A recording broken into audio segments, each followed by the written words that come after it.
2011 that Dee and her staff had done a little interview with my father.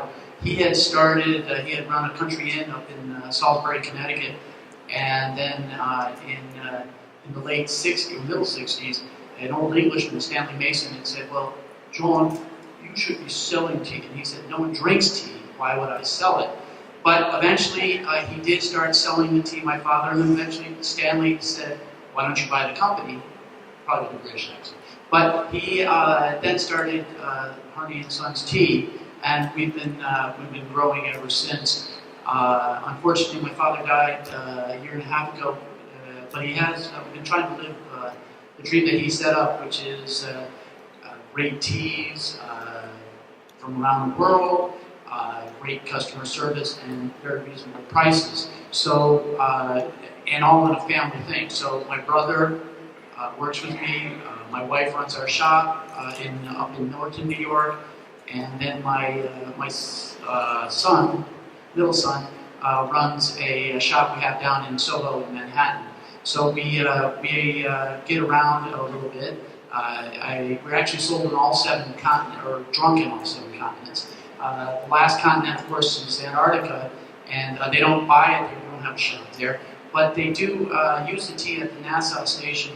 I met the scientist one time that drank it down there, so that got a little bit of my bucket list done there, that we could have all 7 continents. My father also had a fun story, which I see we have some Irish firms. We have Houlihan's and O'Leary's, or no, the Houlihan's are definitely here. He stumbled upon a way to sell teas in England to the historic royal palaces. So one of his Irish jokes was we kept the Queen in her palaces because we're her largest licensor of the historic royal palaces.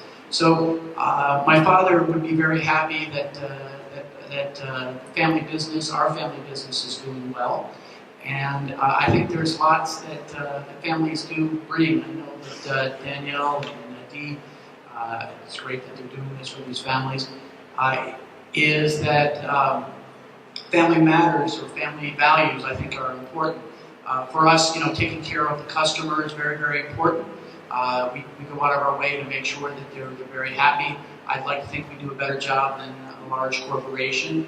The other thing, of course, is we take care of our employees. We do what we can to make sure. I just had a meeting with our health insurance people, and we were talking about how much health insurance costs, which is not news to anybody in this room. But then they said, you go like, well, I guess I could increase the deductible, or I could give it some other way. But I was just talking to one of our employees, and she was saying her daughter is very, very, very sick and living in assisted living, which is sad for a 25-year-old. And because of us being somewhat generous, her daughter is living much better. So I think that's one thing that families take care of each other and take care of their employees. So that's, I think, a very important thing that families bring with that. We also talked a little bit earlier, you were mentioning about succession. Well, with my dad, we did do a little succession. He was very sweet. I don't know. I was not a Marine. My father was a Marine. My brother was a Marine. So those two had a connection, which I didn't quite have. So I was just a regular old employee. The first year didn't make any salary, didn't make anything. And then my brother came in and he said to my father, "You should sell the business to us," which sounded like a good idea. And he did. I guess he gave it to us because it was worth nothing. But it's been useful. So I don't think the IRS would allow me to give it to my sons, but we will have to figure out how to handle that next generation. I know somebody had some statistic about the 3rd generation and how long it takes, or how few families are able to do that. I was extremely impressed. I had some good quality time with the people from the Houlihan. Sorry, I got the Houlihan I can do. But, and they've been around 125 years, which we have a few years ahead of us to catch up to them.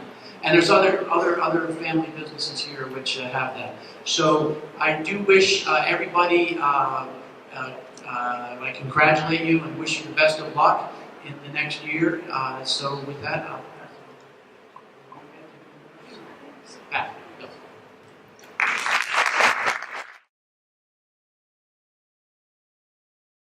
We've been in Norwalk, Connecticut since 1872.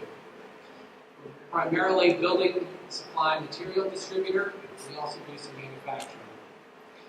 Mike and I were billed as insiders, but I started as an outsider. I'm not part of the family bloodline.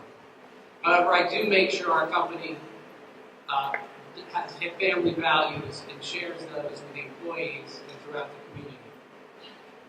At Hatch & Bailey, this is the best structure for the family's needs, and this was started decades ago. Not all companies need to bring in outside executives, but many eventually do, and those that do usually have a very specific purpose in mind.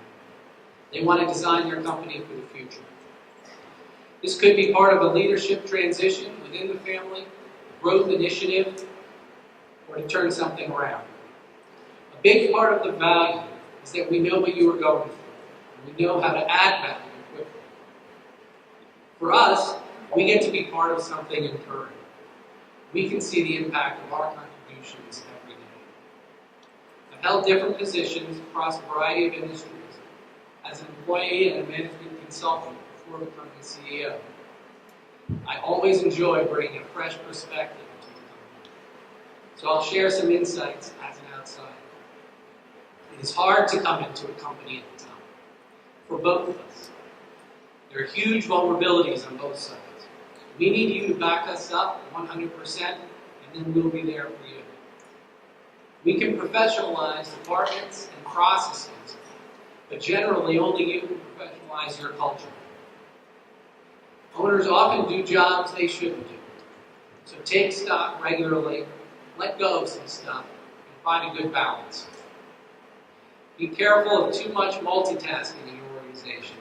It frequently leads to more mistakes in the long run.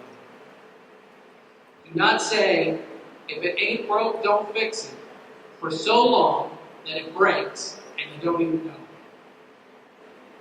The authority of business logic can be more powerful than just the authority of you being the boss. It teaches your people the business values that they need to know. If you think you seriously offend a loyal employee, fix it. Plan to fix it immediately. You don't need loyal enemies. Necessity may be the mother of invention, but more often it's the product of bad design. Now, at this point, I'm also an insider. I've been running the company for going on 9 years, and as an insider, I'm pretty humbled to be in your company. I went from know-it-all to having to do it all. And now, every day, I feel like I've seen it all. My favorite thing about our companies, despite being so different, is that we are all bound by a common passion, and we all have tough challenges. In order to face these challenges, we need to innovate. Innovating in your business context is something many of you have done. For succession planning, creating key metrics, or figuring out how to retain the best employees. If you don't already do this, take the time to step back and take a design approach to your company. You will spend more time working on the most important things and be much happier. By design, I mean looking at your business like an architect looks at creating a house. All the parts have to fit and flow together and be supported by the appropriate systems to get the design you want and to stand the test of time. This requires a deep review of systems, skills, and structures. Those of you who acquire other companies do this already, I'm sure. This is not a soft skill. Do-it-yourself innovation. It only works if the financial analysis backs it up. But the design process does take imagination, collaboration, and interpretation. I've seen it work on many different levels and on many different types of problems. Discover and use your unique insights. It worked for me at Hatch & Bailey to help us get through the Great Recession and back to growth. This is a creative business process you can adopt that will create value.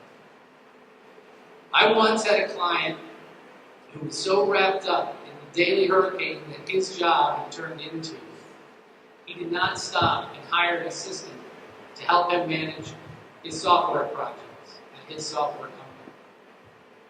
as his team had begged him to do. He managed these projects in his head.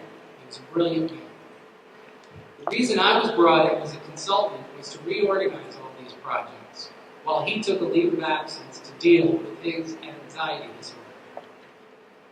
Now, while he came back to work a month later, it was a harrowing and largely unnecessary experience. To hire an assistant before the situation turned critical, a deceptively simple solution. I'll close with a quick few lessons I've learned. I've learned that it's very important for leaders to understand different personality types. I recommend Quiet, a book by Susan Cain. Also, design not just the tool, but the hand that holds the tool. Build Slack into your teams and your organization so you can take on new initiatives quickly.